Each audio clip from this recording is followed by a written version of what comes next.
Welcome to online classes. I am Neelam Chaudhary from stand welfare college of law. हमने last जो भी lecture थे उसमें हमने आर्बिट्रेशन कंसिलेशन एक्ट की बात करी है कि आर्बिट्रेशन कंसिलेशन मतलब मैकेनिज्म डिस्प्यूट रिजोल्यूशंस की जो बात करी कि कौन कौन से वे है कि जिस तरीके से हम डिस्प्यूट को रिजॉल्व कर सकते हैं। उसके अंदर एक टॉपिक था, हम ले सकते हैं कि एक पॉइंट था कि लोक अदालत वाला भी एक प्रोविज़न था। तो आज हम जो डिस्कस करेंगे लीगल सर्विस अथॉरिटी एक्ट के बारे में कि लीगल सर्विस अथॉरिटी क्या है, कि लीगल सर्विस किसको प्रोवाइड होनी चाहिए। जो ऑब्वियस बात है कि हम बात करें जो नीडी है, जिसको ज़रूरत है, जो जो अनेबल है लीगल सर्विस अवेल करने के लिए, उनको लीगल सर्विस प्रोवाइड करने के लिए एक पर्टिकुलर जो पार्लियामेंट है उन्होंने एक एक्ट बनाया हुआ है, पूरा एक लॉ बनाया हुआ है कि लीगल सर्विस अथॉरिटी एक्ट के अकॉर्डिंग उसके थ्रू भी जो कॉम्पिटेंट नहीं है या जो इनकैपेबल है रेमेडी लेने के लिए, तो वो इसके थ्रू, इस एक्ट के थ्रू क्या कर सकते हैं, वो रेमेडी ले सकते हैं। मतलब नीडी को हम बोल सकते हैं कि नीडी को जो एक रेमेडी मिलना मतलब विदाउट एनी कॉस्ट, तो वहाँ पे ये नेशनल लीगल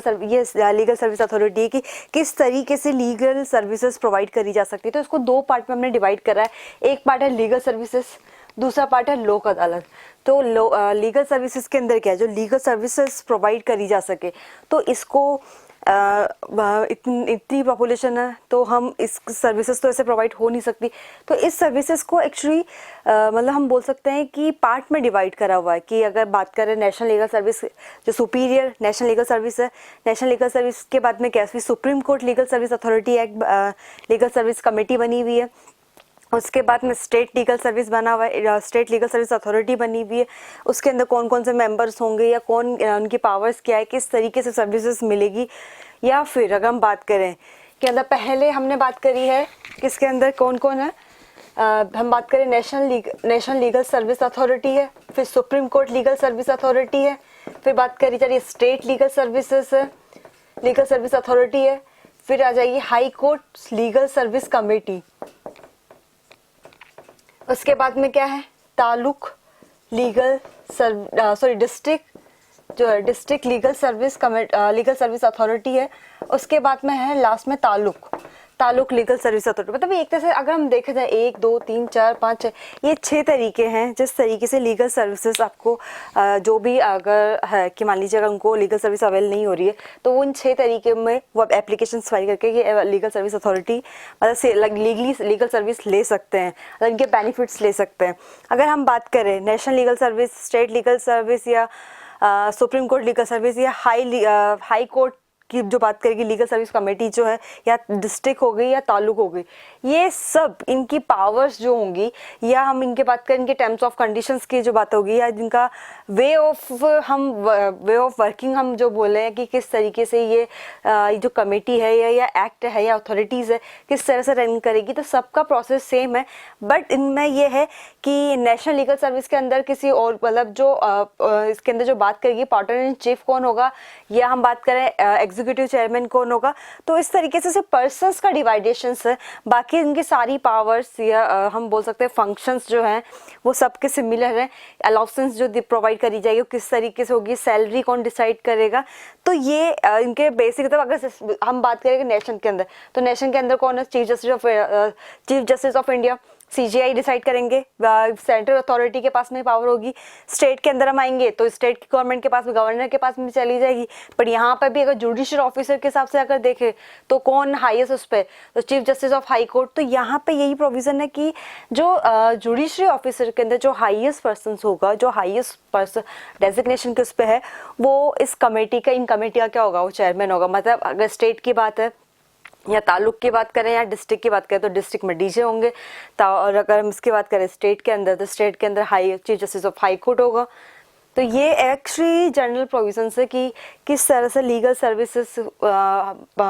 मतलब किन तरीके से लीगल सर्विस मिल सकती है। और एक और बात करें कि लीगल सर्विस अथॉरिटी एक्ट क्या, ये प्रोसेस क्या है, ये जुडिशियल भी है, क्वासी जुडिशियल भी है। ऐसा नहीं है कि सिर्फ आप है ना सिविल मैटर्स इनमें डील कर सकते हो, सिविल हो या क्रिमिनल हो या रेवेन्यू हो, कोई से भी मैटर्स हैं, अगर उनमें लीगल सर्विस की बात करी जाएगी तो लीगल सर्विस अथॉरिटी एक्ट के अकॉर्डिंग ही उनको सर्विसेज प्रोवाइड करी जाती है। अगर हम बात करें, जैसे अगर मैं बात करूं कि ताल्लुक लीगल सर्विस, अगर सबसे लास्ट में जब मैंने बात करी कि ताल्लुक का यहाँ पे प्रोविजन जो है मंडल या ग्रुप को हम ऐसे वो रिकॉग्नाइज कर रहे हैं, तो इसके अंदर कौन as a ex officer chairman होगा, मतलब सुपीरियर पर्सन कौन होगा। एक कमेटी बनेगी, मतलब लीगल सर्विस आपको चाहिए तो उसके लिए कौन डिसाइड होगा, तो इसमें एक पर्टिकुलर कमेटी बनती है कि इसमें पर्टिकुलर एक सुपीरियर पर्सन होगा, फिर इसके अंडर 2 पर्सन होंगे, मतलब चेयरमैन होंगे, अदर ऑफिसर्स होंगे। तो वो पर्सन हायर सुपीरियर पर्सन कौन होगा, तो वो सीनियर मोस्ट जज जो होगा, जज ऑफिसर जो होंगे, सीनियर मोस्ट जुडिशियल ऑफिसर जो होंगे, वो वहाँ के एक्स ऑफिसर चेयरमैन होंगे। मतलब ये है, अगर आप ये नेशन हो गया, नेशन के उसमें क्या हो गया, स्टेट सुप्रीम कोर्ट से हाई कोर्ट से ये स्टेट वाला हो गया, स्टेट हाई कोर्ट। ये इस तरीके से एक तरह से आप ले सकते हो कि एक के उसमें एक सारी इन्वॉल्व है कि सबसे बाहर कौन सी आ गई, नेशनल, फिर आ गई सुप्रीम कोर्ट, फिर कौन सी आ रही है, उसके बाद आ रही है स्टेट गवर्नमेंट, फिर हाई कोर्ट, फिर डिस्ट्रिक्ट, और उसके बाद में ताल्लुक। तो ताल्लुक मतलब हम बोल सकते हैं ताल्लुक सबसे सब डिवीजन ऑफिसर्स होंगे, या आप लोग डिस्ट्रिक्ट के अंदर भी जो सब डिस्ट्रिक्ट जो होते हैं उनके अंदर कौन होगा, जैसे टाउन्स के अंदर कौन लीगल सर्विस को हेल्ड करेगा। तो यहाँ पे वहाँ पे सीनियर मोस्ट जो जुडिशियल ऑफिसर होंगे वो एक्स ऑफिसर चेयरमैन होंगे उस पोस्ट पे। और वहाँ ये कौन ऑथोराइज करेगा, मतलब जो जुडिशियल ऑफिसर्स जो पर्सन होंगे उस कमेटी के अंदर, या हम बोलो जो अथॉरिटी जो एक्ट जो बना हुआ है उसके अंदर मेंबर्स जो होंगे वो कैसे डिसाइड किए जाएंगे। तो state government with consultation of the chief justice of high court, ये मिलकर डिसाइड करते हैं कि ये पर्टिकुलर मतलब इसके अंडर ये मेंबर्स होंगे।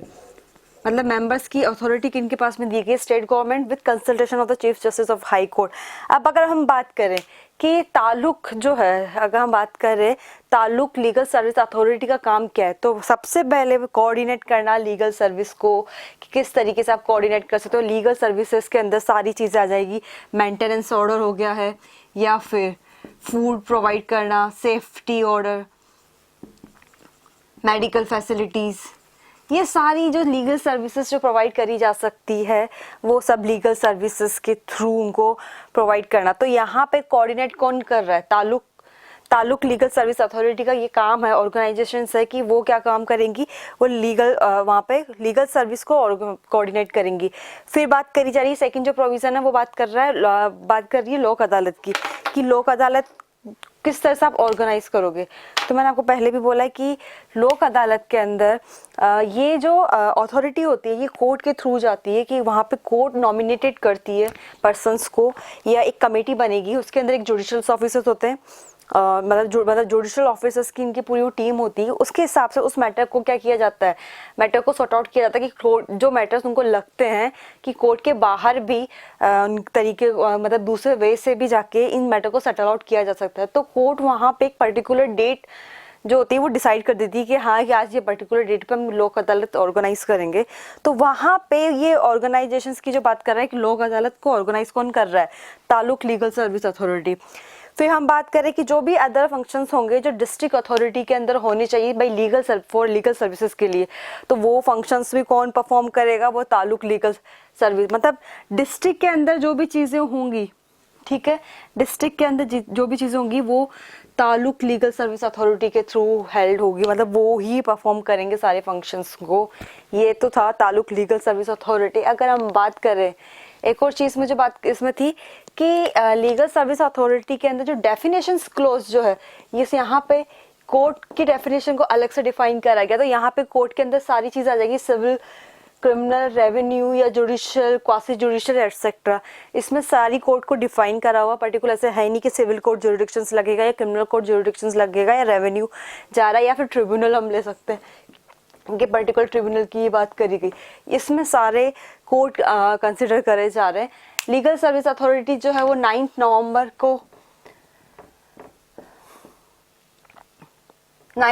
को हेल्ड हुआ है कि ठीक है कि 9 नवंबर के उसमें अगर हम बात करें कि लीगल सर्विस अथॉरिटी एक्ट को कितने उसमें पार्ट में डिवाइड करा हुआ है, तो मैंने पहले ही बात करी 2 पार्ट के अंदर है। फर्स्ट पार्ट जो हो गया नेशनल लीगल सर्विस अथॉरिटी की बात कर रहा है, सेकंड जो है supreme court legal service authority की बात कर रहा है,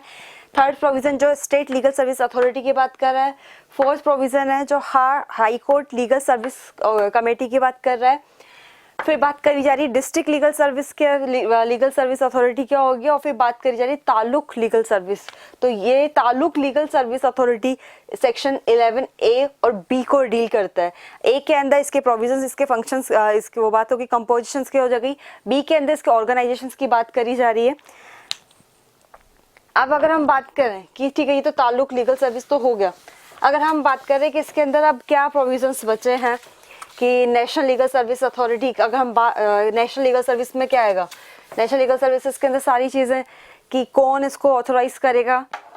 section 3 and section 3A। Section 3 बात कर रहा है नेशनल लीगल सर्विस की, सेक्शन 3A डील कर रहा है supreme court legal service authority की। इनके फंक्शंस और जो है कि किस तरह से या कोऑर्डिनेशंस जो है वो सेक्शन 4 एंड 5 में बात करी गई है। मतलब सेक्शन 3A एंड 4 एंड 5 जो रिलेट कर रहा है एक ही इन दोनों की ही प्रोविजन से, मतलब नेशनल लीगल सर्विस और supreme court legal service authority. State legal service authority के अंदर सेक्शन 6 से लेके 8 तक स्टेट लीगल सर्विस अथॉरिटी की बात करा। सेक्शन 9 और सेक्शन 8A जो है वो high court legal service committee की बात कर रहा है, और सेक्शन 9 से लेके 11 तक बात कर रहा है डिस्ट्रिक्ट लीगल सर्विस अथॉरिटी के अंदर कौन पर्सन आएंगे। अगर अब हम बात कर रहे हैं कि नेशनल लीगल सर्विस उसके अंदर कौन कौन,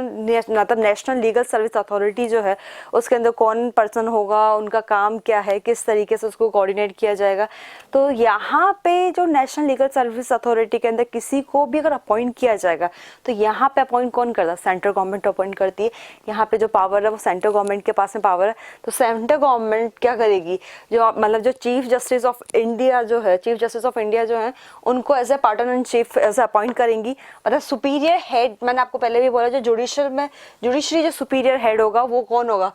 वो as a patron in chief कहलाएगा। यहाँ पे CGI को एज ए कंसिडर किया जा रहा है नेशनल लीगल सर्विस अथॉरिटी के उसमें, मतलब एज ए सुपीरियर। ये हम अगर हम बात करें लीगल सर्विस के अंदर हम सुपीरियर पर्सन को इंक्लूड कर रहे हैं, ये सुपीरियर पर्सन ही उसको एज ए डेजिग्नेट कर पाएंगे।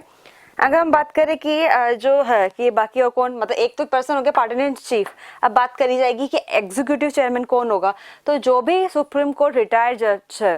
मतलब सुप्रीम कोर्ट के जो भी रिटायर्ड जो भी जजेस हैं वो यहाँ पे एज ए एग्जीक्यूटिव चेयरमैन का काम करेंगे, वो एज ए एग्जीक्यूटिव चेयरमैन होंगे।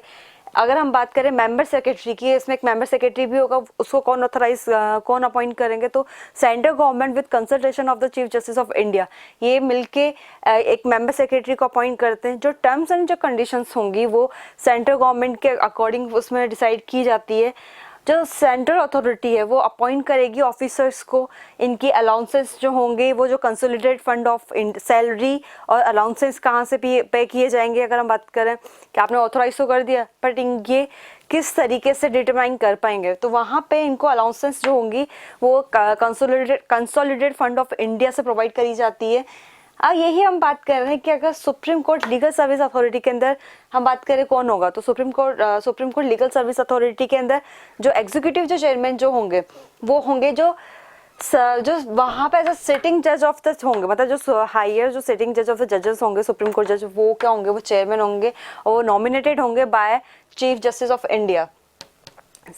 और बाकी प्रोविजन सेम होंगे इनके कि जो भी है, अगर टर्म्स कंडीशंस की बात करी जाएगी या सैलरी अलाउंसेस की बात करी जाएगी या किसी ऑफिसर्स को अपॉइंट किया जा रहा है तो वो सेंट्रल अथॉरिटी के थ्रू ही किया जाता है। अब बात है कि इनके अगर फंक्शंस की अगर हम बात करें कि लीगल फंक्शंस क्या वैसे उसमें जाएंगे, तो लीगल सर्विसेज के लिए जो भी लीगल एड प्रोवाइड करना, मतलब मान लीजिए जो नीडी हैं या उनको वो किसी भी रीज़न से कोर्ट में प्रेजेंट नहीं हो सकते, तो यहाँ पे लीगल सर्विस अथॉरिटी उनको लीगल एड प्रोवाइड करती है। लीगल एड मतलब फाइनेंशियली भी हो सकता है उनको कि मान लीजिए उनके पास सर्वाइव करने के लिए नहीं है या केस फाइल करने के लिए पैसे नहीं, तो वहाँ पर लीगल सर्विस अथॉरिटी उनकी हेल्प करती है कि उनके मतलब उनके बिहाफ पे वो एज मतलब वो किसी भी तरीके से उनको as a legal service aid provide करना हो गया, जिस भी तरीके से उनको एज ए लीगली रेमेडी मिल सकती है, लीगली मतलब लीगल रिलीफ मिल सकता है उन सर्विसेज से, वो सारी सर्विसेज लीगल सर्विस के थ्रू उस प्रोवाइड करी जाती है। तो ये एक तरह से लीगल फंक्शन होता है इसका कि किस तरीके से आप काम कर सकते हो। अब बात करी जा रही कि ये जो हमने बात करी सुप्रीम कोर्ट की, जब हमने जो बात करी supreme court legal service authority की बात करी या नेशनल लीगल सर्विस अथॉरिटी की बात करी, तो यहाँ पे ये बात करी जा रही कि इनके अलावा जो भी कोऑर्डिनेशंस होगा, जो भी अदर एजेंसीज से जो बात करी जा रही है, हम बात कर सकते हैं, आप बोल सकते हो एनजीओ की बात कर सकते हो, अदर एजेंसीज के उसके थ्रू भी क्या करेंगे, कंसोलिडेट करेंगे। कि ऐसा नहीं कि आपने बोल दिया और वो मतलब आप उसको फॉलो अप नहीं करें, या आप किसी भी बेस पे अगर आप कैपेबल नहीं हो, या आप मान लीजिए कि कभी होता हम पीआईएल फाइल करते हैं, तो पीआईएल के उसमें कि आपका एनजीओ के उससे भी, तो यहाँ पे कोऑर्डिनेट किया जाता है। जो भी लीगल सर्विस अथॉरिटी होगी वो कोऑर्डिनेट करेगी जो भी अदर एजेंसी से जो भी as a free of cost या कोई रेमेडी प्रोवाइड कर रही है, लीगल एड प्रोवाइड कर रही है किसी भी पर्सन्स को जो नीडी है या फिर जो इनकेपेबल है। इसके अगर हम बात कर रहे हैं यही इसके अंदर कि स्टेट लीगल सर्विस अथॉरिटी के अंदर कौन पर्सन होगा, तो स्टेट लीगल सर्विस अथॉरिटी के अंदर एक वही है, एक्स ऑफिसर चेयरमैन होगा, एग्जीक्यूटिव चेयरमैन होगा, मेंबर सेक्रेटरी होंगे, और टर्म्स कंडीशंस वही होंगी जो स्टेट गवर्नमेंट डिसाइड करेगी। पर यहाँ पे जो एग्जीक्यूटिव चेयरमैन होंगे वो कौन होगा, अगर हम बात करें कि अगर एग्जीक्यूटिव चेयरमैन के अंदर किसको अथॉरिटी दी गई है, तो पहली बात तो ये जितनी भी स्टेट लीगल सर्विस अथॉरिटी उसको कॉन्स्टिट्यूट कौन करता है, तो यहाँ पे कॉन्स्टिट्यूट की बात करेगा जो स्टेट गवर्नमेंट होती है। स्टेट गवर्नमेंट ही उसी के पास में पावर होती है कि वो क्या कर सकती है, एक लीगल सर्विस अथॉरिटी को रन कर सकती है। और अब अगर हम बात कर रहे हैं कि स्टेट अथॉरिटी के पर्सन के अंदर जो हमने बात करी थी यहाँ पे पार्टन इन चीफ की जो बात करी थी कि पार्टन इन चीफ की हमने बात करी, नेशन के अंदर हमने बात करी चीफ जस्टिस ऑफ इंडिया, तो यहाँ पे जैसे स्टेट के बात आ जाएगी, स्टेट के अंदर कौन हो जाएगा, chief justice of high court. Chief justice of high court जो है वो कौन होंगे इसके अंदर, वो chief justice of high court जो होंगे वो पार्टन इन चीफ होंगे।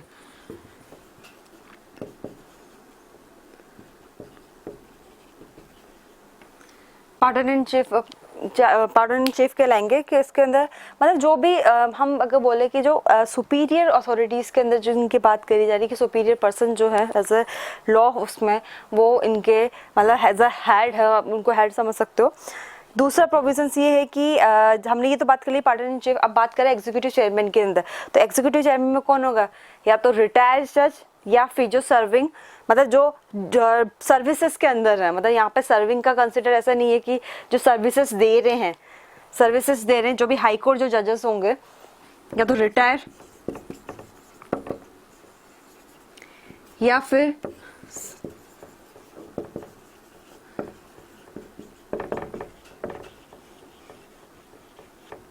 सर्विंग जो हाई कोर्ट जज होंगे वो क्या होंगे यहाँ पे एज ए एग्जीक्यूटिव चेयरमैन, यहाँ पे उनको एज ए एग्जीक्यूटिव चेयरमैन के उसमें कंसिडर किया जा रहा है, वो एज ए एग्जीक्यूटिव चेयरमैन होंगे। इसके अलावा अगर हम बात करें इनको कौन अपॉइंट करेगा, तो governor plus chief justice of high court ये मिलकर डिसाइड करते हैं इसमें। मतलब यहाँ पे अगर किसी पर्सन को अगर हम ऐसा ऑथराइज कर रहे हैं तो उन्हीं के पास में पावर होती है कि वो किसी पर्सन को ऑथोराइज कर सकते हैं एज एग्जीक्यूटिव चेयरमैन के उसमें। मतलब ऐसा नहीं है कि सिर्फ गवर्नर जो अपनी चॉइस के हिसाब से कर सकते हैं, नहीं, यहाँ पे दोनों की कंसल्टेशन होगी, उसी के बाद में ही वो किसी एग्जीक्यूटिव पर्सन को अगर किसी भी मतलब जो भी जजेस हैं जो भी रिटायर होंगे या फिर हम बात कर सकते हैं सर्विंग जो हाई कोर्ट जज है उनको as a executive chairman appoint कर सकती है। यही पे अगर हम बात करें कि अगर मेंबर सेक्रेटरी है तो दो प्रोविजन हो गया, पार्टनर इन चीफ हो गया और एग्जीक्यूटिव चेयरमैन हो गया। यहीं पे अगर हम बात करें कि मेंबर सेक्रेटरी कौन होगा, तो मेंबर सेक्रेटरी के हिसाब से कौन है, जो स्टेट गवर्नमेंट जिसको डिसाइड कर रही है, स्टेट गवर्नमेंट जो chief justice of high court ये मिलके जिसको डिसाइड करेंगे कि हाँ कि पर्टिकुलर पर्सन जो है हायर जो या फिर जो स्टेट हायर जुडिशरी सर्विसेज के अंदर 5 साल का एक्सपीरियंस है वो क्या होंगे, 5 साल का एक्सपीरियंस है। मतलब आप ये ले लीजिए कि जो state government with consideration of the chief justice of high court as a जो डिस्ट्रिक्ट उसमें काम कर एज अ डीजे लेवल का अगर है कोई पर्सन है वो वहाँ पे क्या होगा, एज अ मेंबर सेक्रेटरी होंगे, एज अ मेंबर सेक्रेटरी है। और इनको नॉमिनेटेड किया जाएगा 5 ईयर तक के लिए। मतलब यहाँ पे पर्टिकुलर पर्सन जो है मेंबर सेक्रेटरी जो उनको 5 साल के लिए नॉमिनेटेड किया जाता है। टर्म्स जो होंगी वो स्टेट गवर्नमेंट के हिसाब से डिसाइड की जाएगी। जो सैलरी जो है वो consolidated fund of the India, consolidated fund of the state को उससे इनको प्रोवाइड होती है। और एक इनका काम भी वही है जो लीगल सर्विस प्रोवाइड करना, जो भी पर्सन्स है जो इनकेपेबल हैं या कोर्ट में नहीं आ सकते किसी भी बेस पे, तो लीगल सर्विसेज उनको प्रोवाइड करना, ताकि रेमेडी मतलब जो लॉ का जो बेस है, अगर हम बात करें कि हर किसी को रेमेडी मिलनी चाहिए, इसका अगर मेन हम बात करें जो ऑब्जेक्ट जो है वो ऑब्जेक्ट फुलफिल होना चाहिए। Thank you.